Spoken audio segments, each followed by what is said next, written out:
Economics की बात कर रहे हैं तो उसका रिप्रेजेंटेशन कैसे हो सकता है, उसका ग्राफिकल रिप्रेजेंटेशन कैसे हो सकता है। और फिर आप थोड़ा सा कोशिश करिए कि कोई भी सब्जेक्ट पढ़ने से पहले उसके बारे में सोचना जरूरी है, and that must be very very compulsory, that your thought process is very important. अगर आपका थॉट प्रोसेस अच्छा नहीं होगा तो आप किसी भी सब्जेक्ट को लेकर के अच्छा फील नहीं करोगे, and that word is feeling. आप कैसा फील करते हैं सब्जेक्ट को लेकर के। तो ओवरऑल अगर हम इकोनॉमिक्स को लेकर के बात करेंगे तो यहाँ पर इंपॉर्टेंट क्या है, आपका graphical representation, how to prepare economics, right. How to prepare, कैसे हम इसको तैयार करेंगे, कैसे ये होगा, कैसे करेंगे, एक एक करके बात करेंगे, सारी बात करेंगे आज कि कैसे इकोनॉमिक्स को हम तैयार करेंगे, इकोनॉमिक्स में हमें कौन कौन सी बुक्स लेनी चाहिए, रोल ऑफ इकोनॉमिक्स क्या है, what is the role of economics in your preparation journey, और फिर what should be left, that is very important point, कि आपको क्या क्या नहीं करना चाहिए। अगर हम ये बात करेंगे कि आपको क्या क्या पढ़ना चाहिए, तो there is list also, required book list and differences also ना। तो यहाँ पर हम डिस्कस भी करेंगे कि क्या क्या पढ़ो, आप कौन सी बुक लेना चाहिए। तो एक एक करके सारी बात करेंगे कि दत्ता एंड सुंदरम आपके लिए इंपॉर्टेंट है या रमेश सिंह इंपॉर्टेंट है, या क्लास 11th की एनसीईआरटी पढ़े, क्लास 12th का माइक्रो माइक्रो पढ़े। If you are going to for UPSC preparation, if you are going to for state preparation, अगर आप स्टेट पीसीएस दे रहे हो या यूपीएससी दे रहे हो, तो आपका बेसिक बुक्स क्या होना चाहिए। तो इतना ज़्यादा सोशल मीडिया एक्टिव है और इतना ज़्यादा लोगों को अलग अलग तरीके से नॉलेज या रिसोर्सेज ऑफ नॉलेज इतना ज़्यादा हो गया है कि अब आप तो रिसोर्सेज ऑफ नॉलेज पे जा रहे हो, आप अपने आप को नहीं देख पा रहे हो। तो आप क्या करते हैं, आप किसी ने बताया आप रमेश सिंह ले लीजिए। Ramesh Singh is a not a bad book, but Ramesh Singh एक मेच्योर स्टूडेंट के लिए अच्छा है। अगर वो अच्छा पीटी कर ले रहा है, अब उसको आंसर राइटिंग सिर्फ करना है, मेंस का अच्छा समझ हो गया उसको, अगर मेंस की अंडरस्टैंडिंग अच्छी तब तो रमेश सिंह अच्छी है। अदरवाइज आपको रमेश सिंह नहीं लेनी चाहिए। You should not take Ramesh Singh actually. आप इनिशियली अच्छी बुक क्या ले सकते हैं, Sanjeev Verma is also very good book, है ना। आप संजीव वर्मा ले सकते हैं जब आप एडवांस इकोनॉमी की तरफ बढ़े तब। तो जब हम एडवांस इकोनॉमी की तरफ बढ़ेंगे तब की बात है। आप प्राइमरीली बेसिस पे क्या कर सकते हैं, आप प्राइमरीली बेसिस पे क्लास 11th की एनसीईआरटी पढ़ सकते हैं, that is for Indian economy. अगर आप इंडियन इकोनॉमी पर्सपेक्टिव से पढ़े तो क्लास 11th की NCERT sufficient, more than sufficient. तो उसको पढ़ के उसको समझने का कोशिश कर सकते हैं। साथ ही साथ आप और क्या कर सकते हैं, class in terms of civil services को आपको उसे अप्लाइड करना ही पड़ता है। यानी अगर आप 100 ले ले, मतलब इकोनॉमिक्स का स्कोर अगर 100 करे या 100 पॉइंट्स आप पढ़ते हैं, तो 100 वर्ड्स पढ़ते हैं, 100 टर्मिनोलॉजी पढ़ते हैं, तो उस 100 टर्मिनोलॉजी में से 80 to 85 टर्मिनोलॉजी ऐसी होगी, you need to understand that concept. आपको वो कॉन्सेप्ट समझना ही पड़ेगा। अगर आप कॉन्सेप्चुअल इनरिच नहीं हो पाएंगे तो आप इकोनॉमिक्स अच्छा नहीं कर पाएंगे, ठीक है। तो फर्स्ट ऑफ ऑल क्या करना चाहिए, फिर से बैक करते हैं कि हाउ टू प्रिपेयर इकोनॉमिक्स। तो फर्स्ट ऑफ ऑल हमें ये करना चाहिए कि अपना इकोनॉमिक्स में ग्राफिकल रिप्रेजेंटेशन इंपॉर्टेंट है, यानी हमारा ग्राफ कमांड कैसा है, हमारा ग्राफ कमांड कैसा है, यानी ग्राफिकल रिप्रेजेंटेशन। तो बार बार मैं कहता हूं कि अगर आपने ग्राफिकल रिप्रेजेंटेशन अच्छा नहीं किया, अगर आपने ग्राफ नहीं बनाया, तो फिर आपके marks up to the mark नहीं होंगे, ठीक है। जो भी आपके डाउट्स है मैं लूंगा, है ना, सेशन के लास्ट में 5-10 मिनट पहले मैं आपके डाउट्स लूंगा, because we are just live. तो मैं अपनी बात पूरी कह लूँ, फिर आपके जो भी क्वेश्चंस होंगे, जो भी डाउट्स होंगे, उसके लिए मैं 5 से 10 मिनट दूंगा, जो भी क्वेश्चंस हैं। That is very interactive session ना। तो पहले ही आपने देखा होगा कि थंबनेल पर, पोस्टर पे ये मेंशन्ड है कि we are going to interaction, है ना, फॉर इंटरेक्शन। तो हम इंटरेक्टिव वे में आपके क्वेश्चंस ले लेंगे। आपको जो भी डाउट आ रहा है आप कमेंट कर सकते हो, आप हमसे पूछ सकते हैं, है ना? तो पहले आप मेरी बात अच्छे से समझिए। अगर आप बहुत अच्छे से पीसफुली सिंसियरली आप मुझे लिसन करोगे तो काफ़ी कुछ आपको फ़ायदा होगा। तो इसके लिए you have to keep patience, है ना। आप पेशेंस रखिए और एक एक चीज़ समझते रहिए। तो ग्राफिकल रिप्रेजेंटेशन इज मस्ट। आप कैसे आप कैसे ग्राफिकल रिप्रेजेंटेशन पे कमांड करेंगे? तो अब बहुत सारे स्टूडेंट पूछते हैं सर मेरा तो बैकग्राउंड ही नहीं रहा है ना? वो कहते हैं मेरा इकोनॉमी बैकग्राउंड ही नहीं रहा है, मेरा तो आर्ट रहा है, या मेरा तो साइंस रहा है, मेरा पीसीएम रहा है, मेरा पीसीबी रहा है। अब आप क्या करोगे? यूपीएससी के लिए या सिविल सर्विसेज के लिए तो आप इतने सारे सब्जेक्ट्स पढ़ते हैं, सबके बैकग्राउंड थ्रो रहते हैं। अब आपको टेक्नोलॉजी पढ़ना है तो आपका बैकग्राउंड टेक्नोलॉजी नहीं है, आपको एथिक्स पढ़ना है, आपका बैकग्राउंड एथिक्स नहीं है, आपको अप्लाइड पॉलिटिकल साइंस पढ़ना पड़ेगा, पॉलिटी पढ़ना पड़ेगा, वो भी बैकग्राउंड नहीं है, आपको मॉडर्न हिस्ट्री, एंसेंट हिस्ट्री, है ना, कल्चर, ये सब पढ़ना पड़ेगा। तो that is only excuse actually, आपका बैकग्राउंड नहीं है फिर भी आप अच्छा कर पाएंगे। तो ये game of psychology also, this is also game of psychology. आप कह सकते हैं अगर आप मेंटली स्ट्रांग है और आप ये बार बार सोच रहे हैं कि नहीं मैं इकोनॉमिक्स अच्छा करूंगा, तो फिर आप इकोनॉमिक्स अच्छा कर ले जाओगे। मैं कहता हूँ मेरी क्लास में अगर आपका सिर्फ क्लास 8 तक मैथमेटिक है, आपने प्राइमरी बेसिस से मैथ अगर सीखा हुआ है, तो आप इकोनॉमिक्स सीख जाओगे, आप सीखोगे इकोनॉमिक्स।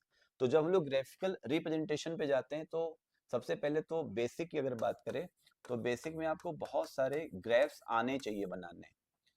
जैसे ऐसे होता है कि आपने देखा भी होगा इसके पहले, क्योंकि न्यूज़पेपर में, है ना, मैगजीन्स में आप बहुत सारे ग्राफ देखते हैं। और जब आप यूपीएससी में सीसैट का एग्जाम देते हैं, तो सीसैट में भी बहुत सारे ग्राफिकल क्वेश्चंस आते हैं। और अगर आपने इकोनॉमिक्स के ग्राफ पे कमांड कर लिया, तो सीसैट के अप्रॉक्स 20% क्वेश्चन पर भी कमांड कर लेंगे। यानी इकोनॉमिक्स कहाँ का लिंक कर रहा है? इकोनॉमिक्स आपको आईएएस के प्रीलिम्स में लिंक कर रहा है, वहाँ 25 to 30 क्वेश्चन आएंगे। इकोनॉमिक्स आपको जीएस थर्ड पेपर मेंस में लिंक कर रहा है, वहाँ आपके 150 to 160 मार्क्स आएंगे। इकोनॉमिक्स आपको सीसैट में भी लीड कर रहा है, यानी सीसैट में भी आप जब ग्राफ देखते हैं तो आपको इंटरप्रिटेट करना पड़ता है, that is interpretation of the graphs. तो जैसे हम लोग बोलते हैं कि दिस लाइन, है ना, what is this line is showing, and this line, तो ये दो लाइन है। सिंपली हम एकदम जीरो से आपको स्टार्ट कर रहे हैं, तो आप जीरो से समझ सकते हैं। अगर दो लाइन आपने देखा, that is X axis, between X axis and Y axis, this is also X axis and Y axis, the shape of this lines are. तो आप कमेंट में बता भी सकते हैं ये शेप कैसा है। अगर मैं आपसे पूछूं ये शेप कैसा है और ये किस टाइप का शेप है ना, तो आप कमेंट भी कर सकते हैं और बता सकते हैं, तो मुझे एक आइडिया लग जाएगा कि आपको पता है या नहीं पता है। तो जब कभी भी हम लोग एक्स एक्सिस वाई एक्सिस की बात करते हैं, that is the geometrical representation of the geometry, you can say in mathematical languages, this is x axis and y axis and this slope is negative slope। ये क्या कहलाएगा? This is negative slope. और ये क्या कहलाएगा? This is positive slope, right. तो what does means of the negative slope and positive slope? अगर हम ये बोले कि इसका मतलब क्या होता है ना, नेगेटिव स्लोप होता क्या है? तो अभी जब आप बेसिक्स पढ़ रहे हैं तो आपको क्लियर होना चाहिए कि जब हम नेगेटिव स्लोप की बात करते हैं, तो that's it very inverse relation between X axis and Y axis. Negative मतलब क्या हुआ? नेगेटिव मतलब ये हुआ कि जब हम यहाँ पर अपराइट है, यानी ऊपर की तरफ जा रहे हैं, तो एक्स एक्सिस पर हम थोड़ा सा डाउन होंगे। It means from when we are going to up from origin point to up, जब आप ओरिजिन पॉइंट से ऊपर जा रहे हो, है ना, तो एक्स एक्सिस पर आप इस तरफ आओगे, ओरिजिन पॉइंट की तरफ आओगे। यानी आप ऐसे समझो कि डायरेक्शन ऐसा होना चाहिए कि एक तरफ आप आगे बढ़ रहे हो, एक तरफ आप पीछे बढ़ रहे हो, दैट इज नेगेटिव। तो नेगेटिव क्या दिखलाता है? The combination of two object, the combination of two goods, the combination of demand and price, है ना।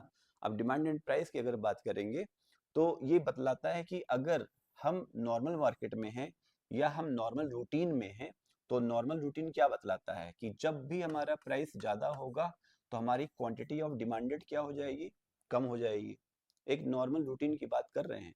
और इकोनॉमिक्स एक्सेप्शन की स्टडी नहीं करता, क्योंकि economics is the study of human behaviour, economics is the study of scarcity, economics is the study of wealth, economics is the study of science, right.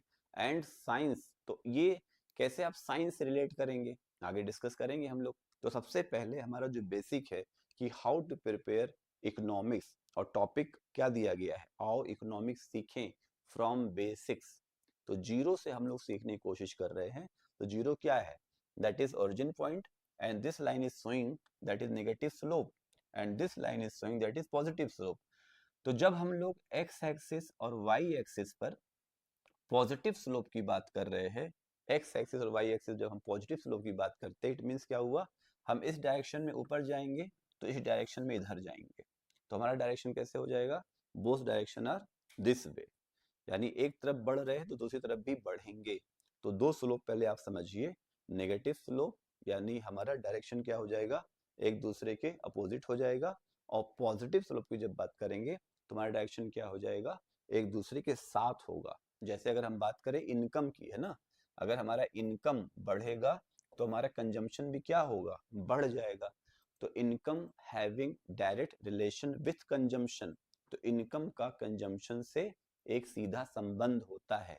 तो जैसे जैसे आपका इनकम बढ़ेगा, जैसे जैसे आपका इनकम बढ़ेगा वैसे वैसे आपका कंजम्पशन भी बढ़ेगा, जैसे जैसे आपका इनकम कम हो जाएगा वैसे वैसे आपका कंजम्पशन कम हो जाएगा। फिर यहीं पर एक तरीके का जादू पैदा होता है। जादू क्या है इकोनॉमिक्स का, कि इनकम कम होने से कंजम्पशन कम तो होगा, लेकिन इनकम अगर जीरो हो जाए तो कंजम्पशन जीरो नहीं होगा, क्योंकि consumption can never be zero. That is the important ना, कि आपका आय तो शून्य हो सकता है, आपका इनकम तो शून्य हो सकता है, लेकिन कभी भी कंजम्पशन जीरो नहीं हो सकता। आपको कुछ ना कुछ तो सर्वाइवल के लिए चाहिए चाहिए, you have to consume something, that's why income can be zero and consumption can not be zero. अब सवाल ये है कि अगर हम ये कह रहे हैं कि इनकम जीरो हो सकता है, कंजम्पशन जीरो नहीं हो सकता है, तो उसका ग्राफिकल रिप्रेजेंटेशन होगा क्या। तो ये बात तो आप समझ लीजिए कि अगर आप इकोनॉमिक्स पढ़ रहे हैं, इकोनॉमिक्स लिख रहे हैं, इकोनॉमिक्स समझ रहे हैं, तो आपकी हर बात का इंटरप्रिटेशन ग्राफ में होना चाहिए। अगर आप अपनी हर बात ग्राफिकल वे से कम्युनिकेट कर सकते हैं, आप ग्राफिकल स्पीक्स कर सकते हैं, तो आप ग्राफिकल स्पीकर अगर हो सकते हैं, तो that is fine for the basic economics, right. अगर हम ये कह रहे हैं कि ऐसा होना चाहिए, ऐसा होना चाहिए, तो आइए देखते हैं कैसे बनेगा ये, है ना। देखिए, हमने बोला कि इनकम, इनकम क्या हो सकता है, इनकम, इनकम जीरो हो सकता है। तो ग्राफ में इनकम को कहाँ दिखाएंगे, from the origin point. Graph में हम इनकम को ओरिजिन पॉइंट से दिखा देंगे, right, that is origin point, that is origin point. Wait,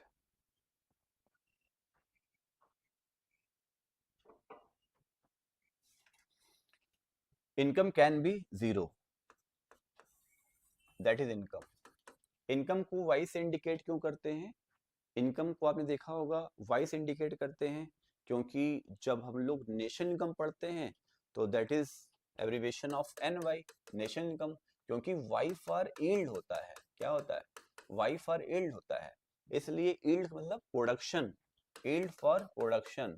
और जब हम प्रोडक्शन की बात करते हैं, production is a form of income, तो प्रोडक्शन किसका फॉर्म है, इनकम का फॉर्म है, राइट। तो y for yield, yield for production, and production is the form of income. तो देखो इनकम तो यहाँ हो गया, और हमने कहा कि consumption can never be zero. तो जब भी कुछ जीरो नहीं होता है तो उसको हम y एक्सिस से ऊपर की तरफ ले जाते हैं, राइट। तो ये हो गया हमारा कंजम्पशन, CC जीरो, ये हमारा हो गया income. So that is y-axis, that is x-axis, and it is very obvious that we are seeing here now the consumption line is slightly, है ना, slightly upper side on the y-axis। और जब आप देख रहे हो इधर इनकम को, तो इनकम जीरो हो गया, क्लियर हो गया ना। तो इकोनॉमिक्स में जो भी आप कह रहे हैं उसका रिप्रेजेंटेशन, तो आपने तीन टाइप का ग्राफ देख लिया। एक क्या ग्राफ देख लिया, नेगेटिव स्लोप क्या होता है, राइट।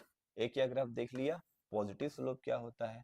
और एक ग्राफ आपने देख लिया कि एक जीरो हो सकता है, एक जीरो नहीं हो सकता, एक जीरो हो सकता है, एक जीरो नहीं हो सकता। जहां पर ये कट करते हैं, जहां पर इंटरसेक्ट करते हैं, यानी ये वो पॉइंट है जो सैचुरेशन पॉइंट कहलाता है। What is that, saturation. और ये सैचुरेशन कैसा है, ये सैचुरेशन पॉइंट कैसा होगा, ये सैचुरेशन पॉइंट दिखलाता है कि इस पॉइंट पर, अगर इस पॉइंट को E कह ले, तो इस पॉइंट पर Y और सी इक्वल हो रहे हैं, यानी अब आपका जो इनकम कंजम्पशन है यहाँ पर हो गया, अब कंजम्पशन लाइन क्या हो रहा है, डिक्लाइन हो रहा है।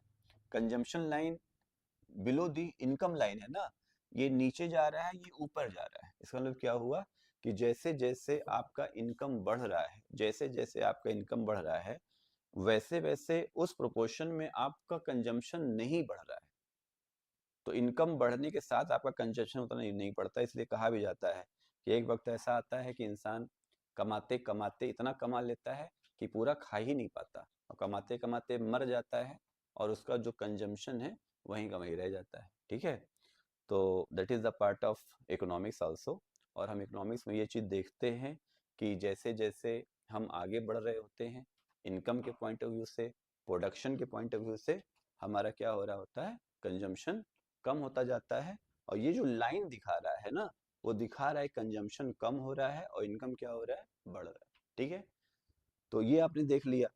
अब बहुत सारे बच्चों का एक क्वेश्चन होगा कि रोल ऑफ इकोनॉमिक्स है क्या। अगर रोल ऑफ इकोनॉमिक्स की बात करें in your life, in your present life, in your future life, in your relationship, everywhere. अभी तो हम लोग एग्जामिनेशन की बात कर रहे हैं, लेकिन अगर आप अपने लाइफ स्टैंडर्ड को देखेंगे तो आपके लाइफ में सब कुछ क्या है, इकोनॉमी तो है ना। आपका प्रिपरेशन फॉर इकोनॉमी, राइट। और फिर अगर आप प्रिपरेशन कर भी रहे कुछ अच्छे कॉज के लिए, तो इंडिया कैसा नेशन है, इंडिया में तो फिर स्कार्सिटी बहुत ज़्यादा है ना। Economics is the study of scarcity also. तो इतनी स्कार्सिटी है, इतना डिप्रीवेशन है। अगर आप सोशल गुड कॉज करना चाह रहे हैं, आप चाह रहे हैं किसी के लिए अच्छा करें, तो कैसे कर पाएंगे जब आपका इकोनॉमी स्ट्रांग होगा। तो role of economics in terms of examination and role of economics in terms of your life also. तो आपका लिविंग स्टैंडर्ड कैसे अच्छा होगा, जब आप अच्छा पैसा कमाओगे। तो economic does not mean that आप अच्छा पैसा ही कमाओ, इसका मतलब ये होता है आप वेल्थ क्रिएट कर लो, आप कैपिटल फॉर्मेशन में चले जाओ। अब देखो, जितना भी वर्ड मैं बोल रहा हूँ सबकी अपना डिफिनेशन है। What is capital, what is wealth, what is money, है ना, सब अलग अलग है। लेकिन अब स्टूडेंट्स कैसे समझते हैं कि कैपिटल ही वेल्थ है, वेल्थ ही मनी है ना। तो वो अलग अलग है ना, दैट इज, वो सब अलग अलग हैं, सबको अलग अलग जगह आपको यूज करना पड़ेगा। तो जब हम मेंस में आंसर राइट करते हैं, तो that is very significant that आप कौन सा टर्म्स यूज कर रहे हैं, and that is very important for answer writing. जब आप आंसर राइटिंग करेंगे तो आपके लिए इंपॉर्टेंट हम कौन से वर्ड्स यूज कर रहे हैं। तो आप वर्ड्स कोई भी धड़ल्ले से नहीं यूज कर सकते। अभी तो मैं बहुत सारी कॉपी चेक करता हूँ तो मुझे पता चलता है कि आप कुछ भी लिख दे रहे हैं। आप कुछ भी लिख देने से मार्क्स मिलेगा नहीं, क्योंकि must be in graphical representation. और अगर रोल की बात करेंगे तो इंडियन पॉलिसीज को अगर देखेंगे या इंडियन स्कीम्स को देखेंगे, जितने भी गवर्नमेंट स्कीम्स हैं, जितने भी गवर्नमेंट प्रोग्राम हैं, वो सब क्या हैं, वो सब के सब इकोनॉमी से रिलेट हैं। ठीक है, तो इसके रोल का तो डिस्कशन कंटिन्यूअसली होता रहेगा। और फिर हमने आपको ये भी बताया कि आपको क्या नहीं करना है, क्या आपको छोड़ देना चाहिए। बार बार मैं कह रहा हूँ, अगर आपके पास कोई अच्छा टीचर है जो क्लास 12th की माइक्रो इकोनॉमिक्स अच्छा पढ़ा सकता है, तब तो आप पढ़िएगा, इजीली वे में पढ़ा सकते हो तो पढ़िएगा। अगर आपका इकोनॉमिक बैकग्राउंड नहीं है तो आप छोड़ दीजिएगा। आप किसी एक ऐसे टीचर को पकड़ लीजिएगा जो आपको ग्राफिकल रिप्रेजेंटेशन समझा सके। अदरवाइज क्लास 12th का जो माइक्रो इकोनॉमिक्स है आपके दिमाग को पंक्चर कर सकता है, और फिर आप कहेंगे अरे ये कौन सा सब्जेक्ट है।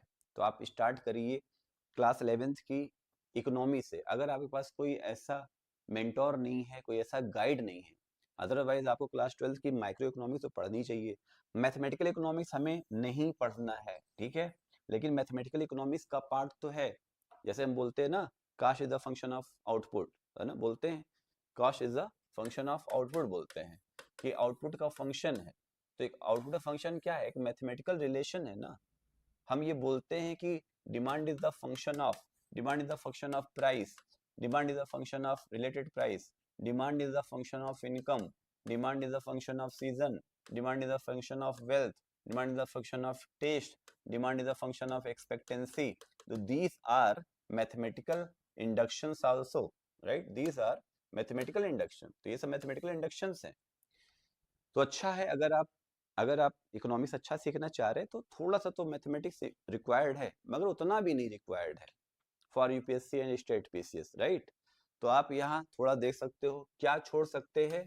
अगर आपके पास कोई ऐसा नहीं है तो क्लास 12th का माइक्रो आप छोड़ सकते हैं, पढ़िएगा नहीं, साथ साथ क्लास 12th का मैक्रो भी छोड़। अगर आपके क्वेश्चंस हैं तो आप कमेंट कर देना, मैं उसको रीड करूंगा और उसको आपको सेटिस्फाइड भी कर दूंगा, डोंट वरी। तो आप समझिए आपको क्या छोड़ देना चाहिए। आप माइक्रो मत पढ़िए, मैक्रो मत पढ़िए। लेकिन कौन नहीं पढ़ेगा? खुद से। खुद से अगर कोई टीचर पढ़ा रहा है, जैसे मैं पढ़ा रहा हूँ, मैं माइक्रो आपको डील कर रहा हूँ, है ना, तो वो फिर आपकी अंडरस्टैंडिंग कैपेसिटी को अच्छा करेगा। That is very sure that कि अगर किसी ने माइक्रो पढ़ा है तो उसका इंडियन इकोनॉमी बहुत सॉलिड हो जाएगा। किसी ने मैक्रो पढ़ा है, अच्छा हमारा सिलेबस है क्या? मैक्रो ही तो है। अगर हम स्टेट पीसीएस की बात करें या यूपीएससी की बात करें, आप और भी एग्जाम की बात करिए, तो माइक्रो कम आता है, मैक्रो ज्यादा है।